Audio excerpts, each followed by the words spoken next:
pour maintenir les États-Unis en position de seule hyperpuissance sur la planète. Pour atteindre cet objectif, la solution consista à transférer la souveraineté des alliés des États-Unis vers des organisations internationales non démocratiques qui seraient contrôlées par les classes dirigeantes américaines. Quant aux adversaires de ce projet, les forces armées américaines venaient leur apporter la démocratie à grand renfort de bombardements. On constate donc que, de façon stupéfiante, le personnel de cet État profond américain a repris à son compte l'objectif de ceux qu'il venait de défaire lors de la guerre froide, c'est-à-dire l'instauration d'un gouvernement mondial contrôlé par des technocrates et qui ne serait responsable devant personne. En fait, il ne s'agissait nullement d'une décision du peuple américain, qui serait devenu tout à coup impérialiste, mais bien d'un coup d'État larvé, organisé par un personnel non élu visant à prendre le pouvoir d'abord aux États-Unis, ce qui est fait, pour l'imposer ensuite au reste du monde, par la force si nécessaire. Effectivement, la méthode semblant porter ses fruits, le même coup d'État, perpétré par le même groupe social, a eu lieu en Europe, là encore pour détruire les souverainetés locales et les remplacer par des institutions internationales non démocratiques. En fait, le peuple américain a été la première victime de ce coup d'État, et le nombre des victimes ne cesse de grandir tant aux États-Unis que dans le reste du monde. Bref, et pour faire référence à un épisode de la Bible, cette classe, enivrée de pouvoir, a comme projet ultime de rebâtir la tour de Babel, et pour ce faire veut imposer sa loi, présentée comme un ensemble de principes universels. La dite loi sera appliquée par des tribunaux où siégeront des juges choisis par les États-Unis, tandis que les décisions importantes concernant nos dépenses énergétiques, notre santé, nos mouvements de population, nos armées, nos enfants, seront prises par des organisations internationales contrôlées ou financées par eux. Le mécanisme est toujours le même. Les Nations Unies ou l'Europe créent une institution autonome, telle l'OMS, le GIEC ou la BCE.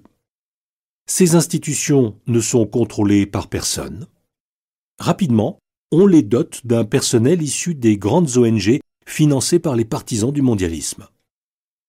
Ces organisations sont immédiatement couvertes de prix Nobel de la paix, organisent des conférences internationales où le lait de la tendresse humaine coule à flot, afin de leur conférer une grande autorité morale. Elles commencent alors à prendre des décisions voulues par les vrais patrons des ONG, qui, curieusement, se trouvent posséder la plupart des médias.